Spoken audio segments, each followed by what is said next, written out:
రూపకల్పన చేశామంటూ కాంగ్రెస్ చెప్తోంది. నిన్నట్లుగా BRS BJP పూర్తిగా వ్యతిరేకిస్తున్నాయి, అంకెల గారడీలని చెప్తున్నాయి, అభివృద్ధి పదంలో వెళ్తున్నటువంటి తెలంగాణకి పంక్చర్ పడిందని చెప్తున్నాయి. మీరు ఎలా చూస్తారు ఈసారి బడ్జెట్ ఏ విధంగా కేటాయింపులు జరిగింది, ఎలా ఉంది? విజయ్ గారు, బడ్జెట్ ఎప్పుడు కూడా అధికార పక్షం అద్భుతంగా ఉందని చెప్తుంది, ప్రతిపక్షాలు ఎప్పుడు అంకెల గారడి ఉంటాయి.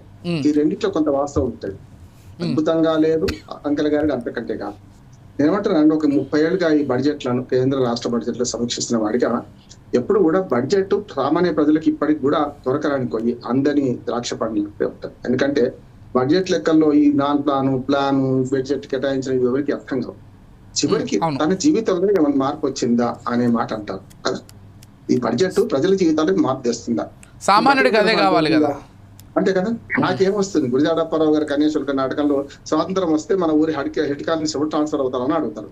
హెడ్ కానిస్టేబుల్ ప్రాబ్లంకి ఏం సంబంధం అంటే ఆ 4 లంచం తీసుకుంటున్నారు విజయనగరం రైల్వే స్టేషన్ దగ్గర, ఆ హెడ్ కానిస్టేబుల్ పోవాలి. ఇక్కడ కూడా ఏమంటున్నాను అంటే భట్టి విక్రమార్క గారు బడ్జెట్ మొదట్లో కొంచెం విమర్శలు మొదలు పెట్టారు. అది కరెక్ట్ గా అవుతుంది. బడ్జెట్ ప్రసంగాలను మొదలే ప్రతిపక్షాల మీద ఎగిసిపడ్డారు. కానీ తర్వాత ఒక లెక్క ప్రకారం మాట్లాడే క్రమంలో గాంధీ గారి సూక్తిని ఉటంకించారు. నేను అదే చెప్తాను.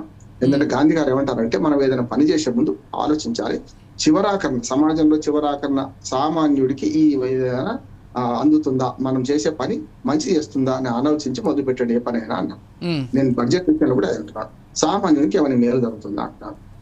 బడ్జెట్ ను విశ్లేషించాలంటే 2 విషయాలు. ఒకటేమో మన కుటుంబాన్ని మనం సమీక్షించుకుందాం. ఉదాహరణకు ఒక 50,000 రూపాయల మధ్య తరగతి ఉద్యోగస్తులు ఉండనుకోండి. ఈ 50,000 రూపాయలను తాను ఏం చేస్తాడు, వాళ్ళ కుటుంబ సభ్యుల ఆకాంక్షలు చాలా పెద్దగా ఉంటాయి, కానీ ఆ వనరులు తక్కువ ఉంటాయి. ఈ 50,000ను కుటుంబం వెళ్ళదీయాలి, అద్దె కట్టాలి, ఇవన్నీ ఉంటాయి కదా. అప్పుడు కొడుకు ఏమో బండి అడుగుతాడు, బైక్ కొనిమని, కూతురు ఏమో మోపెడ్ కొనిమని, స్కూటీ కొనిమని అడగవచ్చు.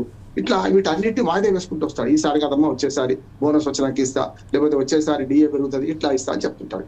సరిగ్గా కుటుంబ బడ్జెట్ ఎట్లాగో రాష్ట్ర బడ్జెట్ కానీ కేంద్ర బడ్జెట్ అట్లాంటిదే. ఎప్పుడు కూడా ప్రజల అపరిమితమైన కోరికలకు పరిమితమైన వనరులకు మధ్యన వారధి కట్టేది బడ్జెట్ కావాలి. దుర్మార్గం ఏంటంటే, ప్రజలు కోరుకోకుండానే ఈ రాజకీయ పార్టీలు, ఒక పార్టీ అంటే కాంగ్రెస్ అని లేదు, అన్ని పార్టీలు దేశవ్యాప్తంగా కాంగ్రెస్, తెలుగుదేశం, వైసీపీ, జాతీయ పార్టీలు ఇవన్నీ కూడా మన రెవెన్యూ పథకాలు చూసాం కదా మన ఢిల్లీలో. అన్ని పార్టీలు కూడా ప్రజలు అడగక ముందే, ఇప్పుడు నేను మొదటి సామెత ఏమో ప్రజల అపరిమితమైన కోరికలకు పరిమితమైన వనరులు అంటున్నాడు. అసలు వనరులు ఉన్నాయా లేవా అని చూడకుండానే మోడీ అదే అన్నారు, మల్లికార్జున ఖర్గే అదే అన్నారు. ఈ రాష్ట్రంలో ఉన్న పార్టీలు ఏం చేస్తున్నాయంటే ఆశలు పెంచారంటున్నాను. సమస్య ఎక్కడ వస్తుంది, ఈ బడ్జెట్ బాగాలేదని చెప్పడానికి నేను ఎందుకు అంటున్నానంటే, ఈ బడ్జెట్ లో ప్రజల ఆశలు పెంచింది ఎవరు? ప్రజలు కాదు పెట్టుకున్నది వీళ్ళ మీద. మొదలు మేనిఫెస్టోలో చేర్చి గతంలో బీఆర్ఎస్ ప్రభుత్వం కంటే ఎక్కువ మేము ఇస్తామని, 70,000 కోట్లు ఇస్తే మేము 1,40,000 కోట్లు ఇస్తామని 6 గ్యారెంటీలు 13 హామీలు ఇచ్చి, 420 అని నేను అనను కానీ మొత్తం మీద ఎక్కువ హామీలు ఇచ్చి ప్రజలను ప్రసన్నం చేసుకొని ప్రజలను ఆశ పెట్టి గెలిచారంటున్నాను. ఇప్పుడు ఏమైంది, ఈ బడ్జెట్ లో చాలా వరకు మీరు అన్న 30,000 కోట్లు, 40,000 కోట్లు, 12,000 కోట్లు ఇవన్నీ లెక్కలు ఇవన్నీ చూస్తే మనకు అర్థమవుతుంది ఏంటంటే అల్లికి నడుస్తున్నా. ఉదాహరణకు విద్యకు కేటాయించిన డబ్బుల్లో 100% టీచర్ల జీతాలకు పోతాయి. పెన్షన్లకు డబ్బులు లేవు, సమస్య అక్కడ వచ్చింది. మొన్న రేవంత్ రెడ్డి గారు చెప్పారు కదా. కనుక ఆరోగ్యానికి కేటాయించిన డబ్బుల్లో సాధ్యమైనంత వరకు డాక్టర్ల జీతాలు, సిబ్బంది జీతాలు పోతాయి. ఇవి పెద్ద పెద్ద పద్ధతులు కనపడుతున్నాయి మనకు, కానీ వచ్చేది ఏంటి? కానీ ఏవైతే అభివృద్ధి కోసం అంటే నేను చెప్పాను ప్లాను నాన్ ప్లాన్ అంటాం. అంటే ఉదాహరణకు ఈ సిబ్బంది ఎవరైతే ప్రభుత్వ సిబ్బంది, ప్రభుత్వ ఉద్యోగులు, మన జీతపత్యాలు తప్పవు, పుట్ట మీద పూ తప్పినా అవి తప్పవు. కనుక వాటిని నెరవేర్చే క్రమంలో బడ్జెట్ సగానికి సగం బడ్జెట్ అటైపోయిన తర్వాత మిగతా సగం అనుచిత ఉచితాలకు రకరకాలుగా పోయిన తర్వాత మిగిలేది ఏమిటి అంటే అభివృద్ధికి శూన్యం మిగులుతుంది అన్నట్టు. కనుక ఇందులో 3-4 అంశాలు నేను విషంగా వీక్షణం చేసి మళ్ళీ అంశాల వారి వస్తాను. విజయ్ గారు, ఒక మాట ఏంటంటే, అన్ని పద్ధతులు చూస్తే అది అధికంగా కేటాయించినట్టు అనిపించినా కూడా అవన్నీ కూడా సాధారణ ఖర్చులకే సరిపోతాయి. అంటే ప్లాన్ బడ్జెట్ లేదు, నాన్ ప్లాన్ బడ్జెట్ ఎక్కువ ఉన్నది ఇందులో. కనుక ప్లాన్ బడ్జెట్ అంటే మనకు మూసీ నది ప్రక్షాళన కేటాయిస్తే ప్లాన్ బడ్జెట్, లేకుంటే ఫ్యూచర్ సిటీ ఏదైతే మనకు అదనంగా సిటీ కేటాయిస్తే లెక్క, మెట్రోకి ఏమైనా కేటాయిస్తే లెక్క. కానీ వీటి అన్నిటికీ లేకుండా పథకాల డబ్బులు కూడా అరకొరనే కేటాయించారు. చూడండి, మన ఖర్చుకు దీనికి తేడా ఉంది. కనుక గత బడ్జెట్ అంటే ఒక్కసారి రామ్మోహన్ గారు మనం పథకాలను చూసుకున్నట్లయితే రైతు భరోసాకు 18,000 కోట్లు కేటాయించారు. ఇందిరమ్మ ఇళ్ళకి 12,000 కోట్లు కేటాయించి అంటే అక్కడ కేటాయింపులు బాగానే జరిగాయి కదా, అంటే వీళ్ళ హామీలకు సంక్షేమ పథకాలకు వస్తున్నాను. అందుకని ఇప్పుడు కేవలం నేను అభివృద్ధి పథకాలకి ఏమున్నాయంటే లేవు అంటున్నా. ఓకే ఓకే ఇప్పుడు ఏదా సంపాదన అమ్మగారి పసుపు కుంగులో పోయిన తర్వాత ఇంకేముంటుందని చెప్పడం కోసం చెప్తున్నాను. ఐటీ సెక్టార్కి 770 కోట్లు కేటాయించారు. అవును, ఇప్పుడు ఇవన్నీ ఐటీ సెక్టార్ మాత్రం కొంచెం అభివృద్ధి పథకం కిందకి వస్తుంది వరకు నేను చెప్పానంటే దానిలో ఉపాధి కల్పన వస్తుంది కనుక ఇవి ఖర్చు అవుతాయా లేవా అని నా అనుమానం. ఇప్పుడు ఏమవుతుందంటే ఇప్పుడు ఈ బడ్జెట్ మనం కేవలం ఆశ పెట్టుకోవచ్చు. ఇప్పుడు 2024-25 బడ్జెట్ అయితే అయింది కదా, ఇవాటి వరకు నేను ఇవాళ మాట్లాడుతున్నాను 19వ తేదీ, ఇవాటి వరకు 70% బడ్జెట్ కూడా ఖర్చు కాలేదు. ఇక 15 రోజులు మిగిలింది, మిగతా అది ఎప్పుడు ఖర్చు అవుతుంది? కనుక ఏంటంటే 2,95,000 కోట్లు ప్రకటించినప్పుడు ఇప్పుడు యాక్చువల్ గా 2 లక్షల కోట్లకు కూడా ఈ బడ్జెట్ చేరుకోలేదు. 2,05,000 కోట్ల ఖర్చు చేయటం చూస్తే వాస్తవ రూపంలో ఖర్చు అవుతున్నాయి కనుక వాస్తవం ఖర్చు అయింది కనుక రేపు 3,05,000 కోట్లకు పెంచింది అనుకోండి, ఇదే 2,20,000 కోట్లు ఖర్చు అవుతాయి కదా.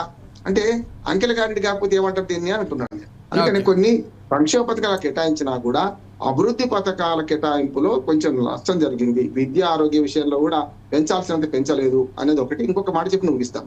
మనకు కామారెడ్డి బీసీ డిక్లరేషన్ లో పెద్ద ఎత్తున వాళ్ళు 2 హామీలు ఇచ్చాడు. ప్రతి సంవత్సరానికి 20,000 కోట్ల రూపాయలు బీసీలకు ఇస్తారని హామీ ఇచ్చాడు. పోయినసారి 11,000 కోట్లు కట్టించారు, ఈసారి 13,000 కోట్ల చిల్లర ఉన్నట్టు. నాకు కరెక్షన్ చేయాలి, దిలీప్ గారికి చాలా బాగా తెలుసు, వారు కరెక్షన్ చేస్తారు. కనుక ఏదైనా 20,000 కోట్లు చేరుకోలే కదా, అంటే ఈ 2 సంవత్సరాలు 40,000 కోట్లు రావాల్సి ఉండే కదా. ఇంకొక మాట, ఇప్పుడు ఈ మొత్తం బడ్జెట్ పరిశీలిస్తే 3వ బడ్జెట్ కాదు, 2వ బడ్జెట్ అనాలి. మొదటి బడ్జెట్ తాత్కాలిక బడ్జెట్ 2024-25 ఒకటి అయింది, 25-26 ఇప్పుడు చేశారు. ఇంకా 2 బడ్జెట్లు మిగిలిపోయినాయి. సమస్య ఏంటంటే సమయం లేదు మిత్రమా అన్నట్టు ఈ 2 బడ్జెట్లలో ఏం చేస్తారంటే ఇప్పుడు ఇక్కడ తెలుస్తుంది కదా, మొదటి బడ్జెట్ ఎంత ఖర్చు అయింది తెలుస్తుంది. 2వ బడ్జెట్ ఇంకో 15,000 కోట్లు పెంచినా కూడా అక్కడికే వస్తాను అర్థం అవుతుంది మనకు. కనుక బీసీ డిక్లరేషన్ ఇచ్చిన 20,000 కోట్ల చొప్పున అయితే 40,000 కోట్లు ఇవ్వాలి. అంతేందుకు కొన్ని పథకాల విషయంలో ఊసు కూడా లేదు కదా. ప్రియాంక గాంధీ సరూర్ నగర్ సభకు హామీ ఇచ్చినట్టు 4,000 రూపాయలు నిరుద్యోగ పూర్తి అన్నారు, అది లేదు కదా. 15,000 రూపాయలు. ఇంకో మాట చెప్తున్నాడు, గవర్నర్ ప్రసంగంలో అబద్ధాలు చెప్పేది ఆయన, అర్ధ సత్యాలు చెప్పినా క్షమించవచ్చు. గవర్నర్ ప్రసంగంలో 12,000 రూపాయలు రైతు కూలీలకు ఇస్తున్నట్టు చెప్పారు. ఇప్పటికీ అమలు అవుతున్నట్టు ఎక్కడ అమలు అవుతుంది తెలుసు కదా మనకు, అమలు కావడం లేదు కదా. కనుక ఇట్లాంటి అమలు కాని పథకాలను అమలైనట్టు చూపించారు. ఇక్కడ 1 రూపాయి కేటాయించాలి ఈసారి. పోనీ గవర్నర్ ప్రసంగంలో పెట్టారు కనుక ఈ సంవత్సరం పెడతారనుకుంటే కాలేదు కదా. 2,500 రూపాయలు మహిళలకు ఇస్తామని ఇవన్నీ కూడా సంక్షేమ పథకాలకు వస్తాయి కదా. ఏవైతే 100 రోజుల ముద్దతు పెట్టుకున్నారో, ఏవైతే 6 గ్యారెంటీలు 13 హామీలు ఉన్నారో, అందులో ఈ ఆరోగ్యశ్రీ గురించి మళ్ళీ పాడితే పాటరా అని పడుతున్నారు అంటున్నారు. 2024-25 బడ్జెట్లో అదే చెప్పిండ్రు, మళ్ళీ అదే చెప్తుండ్రు. అంటే అమలైతుందా కాలేదా మనకు అనుమానం వస్తుంది కదా. 5 లక్షల నుంచి 10 లక్షలు పెంచితే ఆరోగ్యశ్రీలో 10 లక్షల రూపాయలు ఎవరైనా క్లెయిమ్ చేసుకున్నారా? ఇప్పుడు మళ్ళీ బడ్జెట్ పెడుతున్నట్టు క్లెయిమ్ చేసుకోనంటే లెక్క కదా అంటున్నాను. పాత బట్టి మనకు కొత్తగా చూపించకండి. అట్లాగే అమలు కాని పథకాలను కూడా బడ్జెట్ ప్రసంగంలో చేర్చడం వల్ల వచ్చిన సమస్య ఇది ఏమైనా సరే ఆశలు పెద్దగా ప్రజలు ఏం ఆశలు పెట్టుకోవాలి. నా ఉద్దేశం ఏంటంటే తెలుసు వీళ్ళకి నిధులు లేవని మొన్ననే 70,000 కోట్ల లోటు ఉందన్నారు ముఖ్యమంత్రి గారు. మరి ఆర్థిక మంత్రి ఏమో 2,3,15,000 కోట్లు ఎక్కడ చేస్తారు? ఈ 70,000 కోట్ల రూపాయలు ప్రతి నెల 10,000 కోట్ల రూపాయలు లోటు ఉన్నది. ఆల్మోస్ట్ ఆల్ ఈ సంవత్సరం అంతా 78,000 కోట్ల రూపాయలు లోటు వస్తుంది అంటున్నారు. కనుక ముఖ్యమంత్రి మాటకు ఆర్థిక శాఖ మంత్రికి పొంతం లేకుండా ఉన్నది బడ్జెట్ అని నేను అనుకుంటాను. రైట్ రామ్మోహన్ గారు, ఒక్కసారి మనం రామ్మూర్తి గారితో మాట్లాడదాం. రామ్మూర్తి గారు